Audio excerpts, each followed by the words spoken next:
Strike first. Strike hard. No mercy.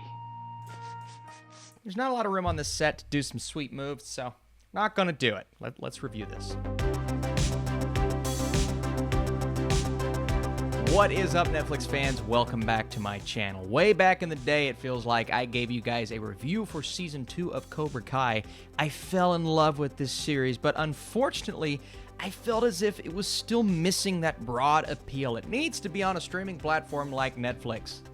Well, now it is, and now we have Season 3, or at least it will be dropping on the first day of January. This review is spoiler-free. Now, we will talk spoilers eventually, but as of right now, I'm just going to tell you guys whether Season 3 lives up to the hype, what it kind of delivers on, but again, I'm not going to dive into story points because, let me tell you, there's some great stuff that happens this season. Spoiler alert, I loved it. Let's talk about it. So episode 1 is kind of just the fallout of season 2. We see Miguel, who is fighting for his life. Robbie is missing. Daniel and Johnny, their reputations are in tatters as the community is reacting to the West Valley Brawl. And there will be spoilers for season 2, but I really just want to focus on that final episode. One of the coolest, most 80s yet impactful and emotional fight scenes I've ever seen on any show. I mean, it was just spectacular from a camera placement standpoint, what they did with the cinematography, not cutting throughout a few of the scenes. I mean, they have done that before, but that episode specifically just kind of blew me away. And then the decision to do what they did with Miguel. Oh my goodness, what's going to happen to Miguel? Wait a second, what the heck is going to happen to Robbie after doing what he did to Miguel? How are our two senseis going to react to this? And we kind of see the fallout from all of that in this first episode. People are not happy. Parents are not happy.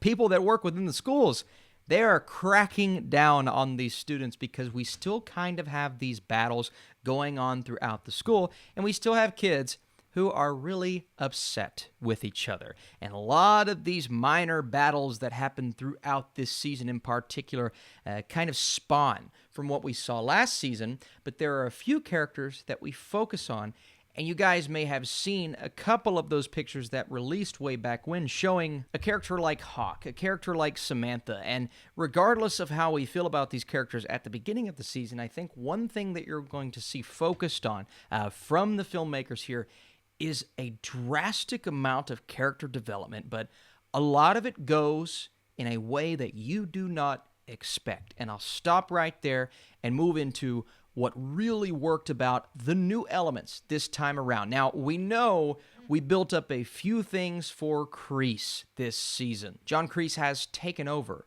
Cobra Kai, and by doing that, he's bringing in some of the students that we kind of expected to go in that direction, but he's also filtering in some new people and essentially building his own little empire. Now, who does that empire end up taking on? Well, I'll tell you one thing. There are a lot of great elements set up for even a Season 4 going beyond a Season 3, but you also get plenty of action between a handful of groups and a handful of characters. The last episode specifically. Don't think that Season 2 was the only season that is going to have an action-packed finale. Season 3 absolutely has that.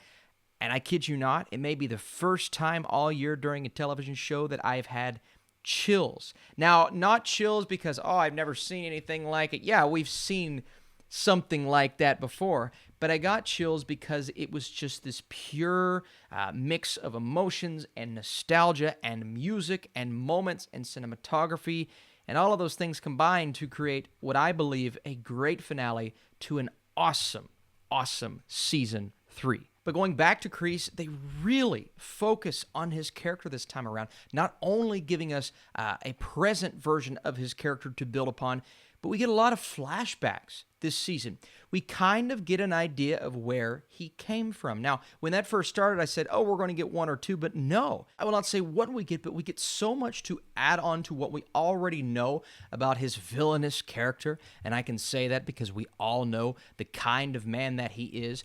But then that relationship and that fallout with some of these other characters was just a beautiful thing to watch. Now, obviously, Daniel and Johnny, they're going to play an integral role in this this season.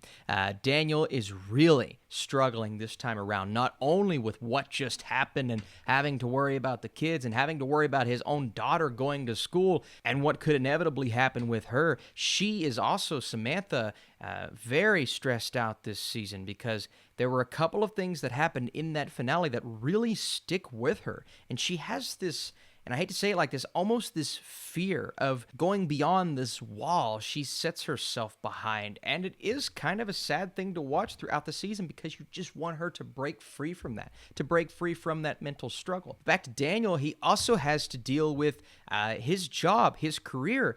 And there are a couple of things that happen there. At first, I'm like, well, that is a bit random. I mean, obviously, in real life, you would be dealing with something like that, but I want to focus on the kids. But then, and this is going to sound weird, it kind of takes him on this journey of self-discovery. We get a lot of Mr. Miyagi, not only references, as we have been getting, but heartfelt moments in this season. And there's one trip in particular that he takes that is going to have longtime fans of this franchise, because if you're new, this goes beyond Cobra Kai, all the way back to the Karate Kid days, and harkens back to some of those elements. If you've seen some of the trailers, you know what I'm talking about, but those moments, they do not feel shoehorned. I was a bit nervous.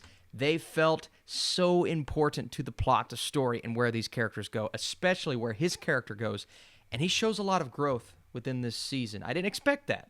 I expected it to be much more focused on Johnny, and we are focused on Johnny, very much so this season, and I love to see it. We're once again dealing with how lost he is when it comes to technology and social media and using a laptop, using a cellular device.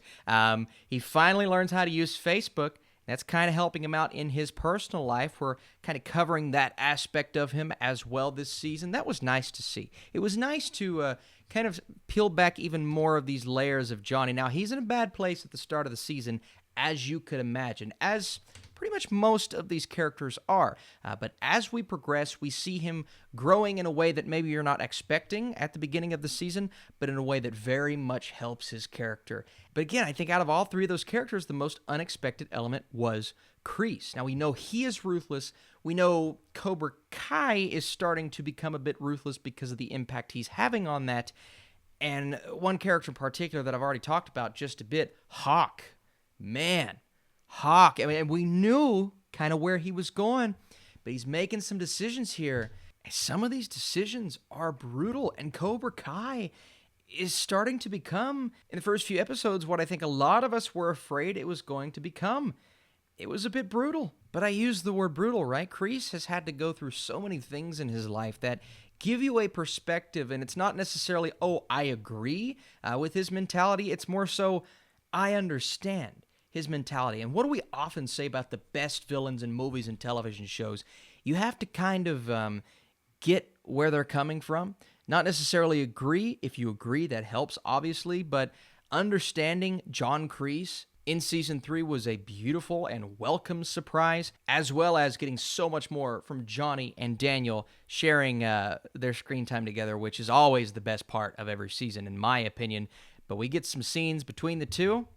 With these two, some of the best scenes of the series so far. That's all I'll say. I love getting more from Dimitri, of course. He's much more confident this time around. That relationship with Hawk, extremely strained, as is Tori's and Samantha's, and oh my goodness, you want to see two characters just give the death stare every time they look or walk by each other, and what that escalates into, and what a lot of these relationships escalate and turn into by the end of the season. And oh, by the way, with all of this glorious character development and this great writing, you're probably asking yourself, Austin, is there enough action to go around in Season 3? Well, guess what?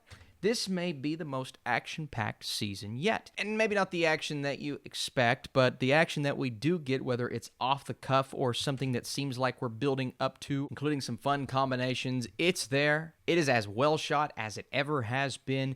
We throw in all of these 80s tropes that, again, makes this show what it is. Sure, there are a few one-liners in this season and some emotional moments that may come off as overly cheesy. They'll play that 80s music, Open Arms, and I'm just like, all right, I get it. It's the shtick, but I am enjoying this. I'm enjoying it because they do it so well. So that's not going to be everyone's cup of tea, but if you've made it to Season 3, you're obviously somewhat embracing that, so expect it.